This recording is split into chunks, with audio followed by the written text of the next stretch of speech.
भोपाल से प्रस्तुत हैं प्रादेशिक समाचार। नमस्कार, समाचारों के साथ मैं जितेंद्र रघुवंशी। पहले मुख्य समाचार। भारत पोल पोर्टल का शुभारंभ। गृह मंत्री अमित शाह ने कहा कि भारत पोल विदेश भागने वाले भगोड़ों को पकड़ने के लिए एक मजबूत माध्यम बनेगा। प्रदेश में युवाओं के समग्र विकास के लिए चलाया जाएगा स्वामी विवेकानंद युवा शक्ति मिशन। मुख्यमंत्री डॉक्टर मोहन यादव भोपाल में करेंगे पार्थ योजना का श्री गणेश। और प्रदेश में कड़ाके की ठंड का दौर फिर शुरू। दिन रात के तापमान में और गिरावट की संभावना। अब समाचार विस्तार से। गृह मंत्री अमित शाह ने कहा है कि भारत पोल पोर्टल और 3 नए आपराधिक कानून विदेश भागने वाले भगोड़ों को पकड़ने के लिए एक मजबूत माध्यम के रूप में काम करेंगे।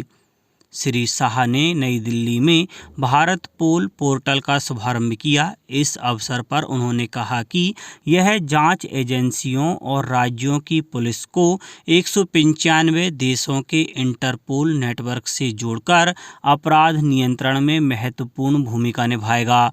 उन्होंने कहा कि भारत पोल जैसी आधुनिक प्रणालियों के लागू होने से अब ऐसे अपराधियों को न्याय के कटघरे में लाया जा सकेगा। राज्य मंत्रिपरिषद द्वारा प्रदेश के युवाओं के समग्र सामाजिक आर्थिक विकास के उद्देश्य से स्वामी विवेकानंद युवा शक्ति मिशन प्रारंभ करने की सैद्धांतिक स्वीकृति प्रदान की गई है। स्वामी विवेकानंद युवा शक्ति मिशन के प्रमुख उद्देश्य युवाओं में आत्मविश्वास निर्माण, प्रतिस्पर्धा के लिए तैयारी के साथ उनके कौशल उन्नयन और प्रतिभा को निखारने की गतिविधियों को बढ़ावा देना है। मिशन के 3 प्रमुख लक्ष्य निर्धारित किए गए हैं।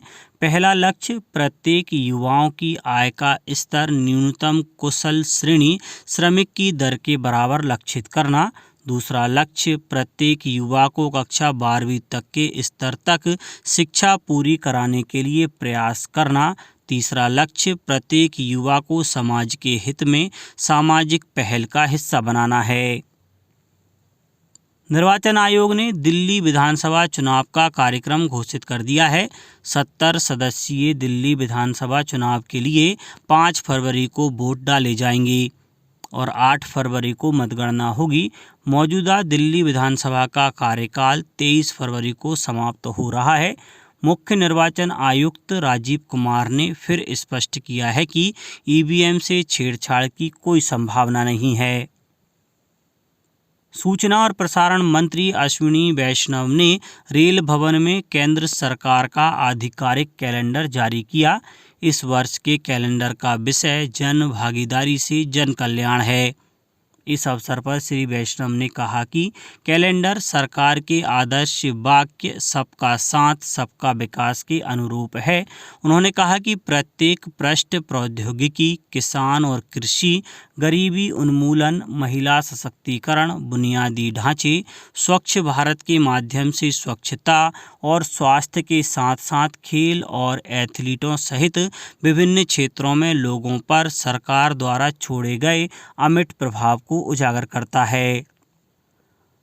राज्य मंत्रिपरिषद ने पशुपालन एवं डेयरी विभाग के अंतर्गत सहकारी प्रणाली और सांची ब्रांड को बड़ा बनाने के उद्देश्य से MP state cooperative dairy federation limited एवं संबद्ध दुग्ध संघों और राष्ट्रीय डेयरी विकास बोर्ड के माध्यम से होने वाले कोलैबोरेशन एग्रीमेंट पर सहमति दी गई। इस निर्णय में प्रदेश में दुग्ध उत्पादकों की आय दुगनी करने एवं दुग्ध उत्पादन को बढ़ावा देने के लिए लिया गया है। इसके तहत प्रत्येक ग्राम पंचायत में कलेक्शन सेंटर स्थापित किए जाएंगे। दुग्ध संघों की प्रोसेसिंग क्षमता में वृद्धि की जाएगी। इस तरह अगले 5 सालों में लगभग 1500 करोड़ रुपए का निवेश किया जाएगा।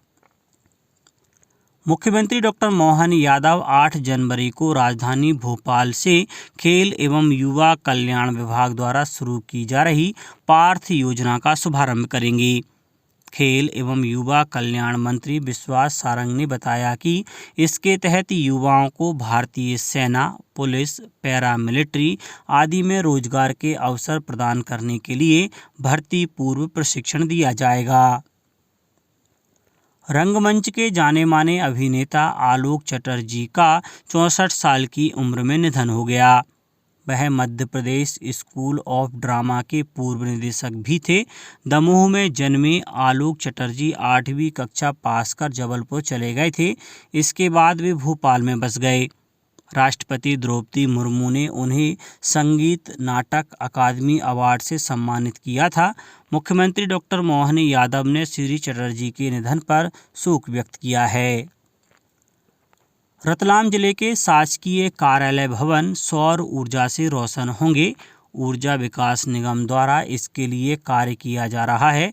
इस योजना में जिन शासकीय कार्यालयों के भवन सरकारी हैं, उनकी छत पर सोलर प्लेट तथा उपकरण स्थापित किए जाएंगे।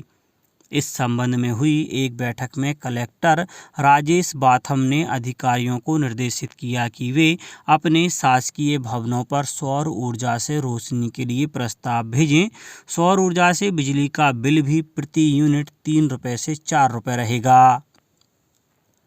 बांधवगढ़ राष्ट्रीय उद्यान को स्वच्छ पर्यटन स्थल के रूप में विकसित करने और आसपास के क्षेत्र में स्वच्छता बनाए रखने के उद्देश्य से मध्य प्रदेश टूरिज्म बोर्ड, स्वच्छ भारत मिशन और साहस संस्था के बीच MOU साइन किया गया।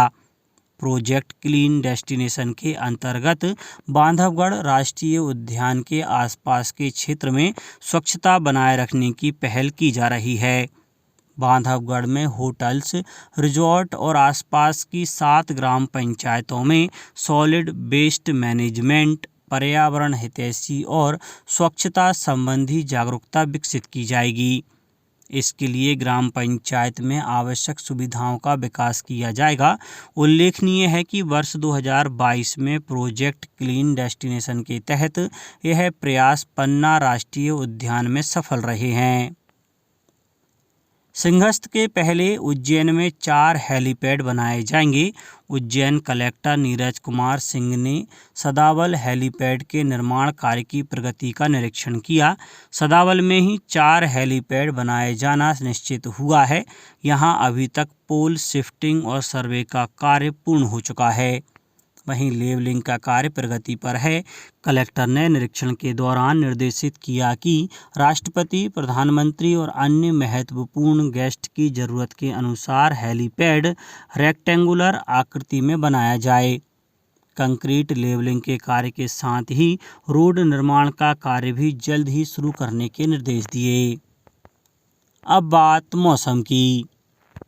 प्रदेश में कड़ाके की ठंड का दौर फिर शुरू हो गया है। दिन रात के तापमान में 2 से 3 डिग्री सेल्सियस की गिरावट होगी। शीतलहर भी चल सकती है। वहीं ग्वालियर, चंबल और रीवा संभाग में घना कोहरा रहेगा। 12 जनवरी से कुछ जिलों में हल्की बारिश होने का भी अनुमान है। मौसम विभाग के अनुसार जम्मू कश्मीर, हिमाचल प्रदेश, उत्तराखंड, लद्दाख में बर्फबारी होने से सर्द हवाएं प्रदेश में आ रही हैं। आने वाले दिनों में बर्फ पिघलेगी, जिससे हवा की रफ्तार तेज होगी और प्रदेश में ठंड का असर बढ़ जाएगा। अब कुछ समाचार संक्षेप में। इंदौर में वन स्टॉप सेंटर और जिला महिला सशक्तिकरण केंद्र द्वारा महिला जागरूकता शिविर आयोजित किया गया। इस कार्यक्रम में महिलाओं को उनके अधिकारों, सरकारी योजनाओं और सहायता सेवाओं की जानकारी दी गई। रतलाम में अग्निवीर वायु की भर्ती की 2 दिवसीय पब्लिसिटी ड्राइव का आयोजन 9 एवं 10 जनवरी को किया जाएगा। दतिया में इस समय कड़ाके की सर्दी पड़ रही है। लोग बंद कमरों में हीटर चलाते हुए नजर आए। शाम को लोगों ने सर्दी से राहत पाने के लिए अलाव का सहारा लिया। झाबुआ में विशेष न्यायाधीश विवेक सिंह रघुवंशी की अध्यक्षता में PM श्री कन्या विद्यालय में विधिक साक्षरता और जागरूकता शिविर का आयोजन किया गया। धार में युवा संगम प्लेसमेंट में निजी कंपनियों द्वारा साक्षात्कार के माध्यम से कुल 91 आवेदकों का चयन किया गया। शहडोल जिले में 16 जनवरी को रीजनल इंडस्ट्री कॉन्क्लेव का आयोजन हो रहा है। आयोजन की सफलता के लिए जिला प्रशासन MPIDC के साथ मिलकर लोगों को जागरूक करने के अभियान में जुटा है। बैतूल में भूतपूर्व सैनिकों की मासिक बैठक 9 जनवरी को जिला सैनिक कल्याण कार्यालय में आयोजित की गई है। इंदौर में युवा संगम कार्यक्रम के माध्यम से निजी क्षेत्र की प्रतिष्ठित कंपनियों में 125 युवाओं को नौकरी दिलाई गई। शिवपुरी जिले में कड़ाके की ठंड के कारण कलेक्टर ने सभी स्कूलों के संचालन का समय सुबह 10 बजे के बाद करने के निर्देश दिए हैं। और सीहोर जिले के श्यामपुर स्थित जवाहर नवोदय विद्यालय की चयन परीक्षा 18 जनवरी को आयोजित की जा रही है। अंत में मुख्य समाचार एक बार फिर। भारत पोल पोर्टल का शुभारंभ। गृह मंत्री अमित शाह ने कहा कि भारत पोल विदेश भागने वाले भगोड़ों को पकड़ने के लिए एक मजबूत माध्यम बनेगा। प्रदेश में युवाओं के समग्र विकास के लिए चलाया जाएगा स्वामी विवेकानंद युवा शक्ति मिशन। मुख्यमंत्री डॉक्टर मोहन यादव भोपाल में करेंगे पार्थ योजना का श्री गणेश। और प्रदेश में कड़ाके की ठंड का दौर फिर शुरू। दिन रात के तापमान में और गिरावट की संभावना। आज के इस बुलेटिन में बस इतना ही। नमस्कार।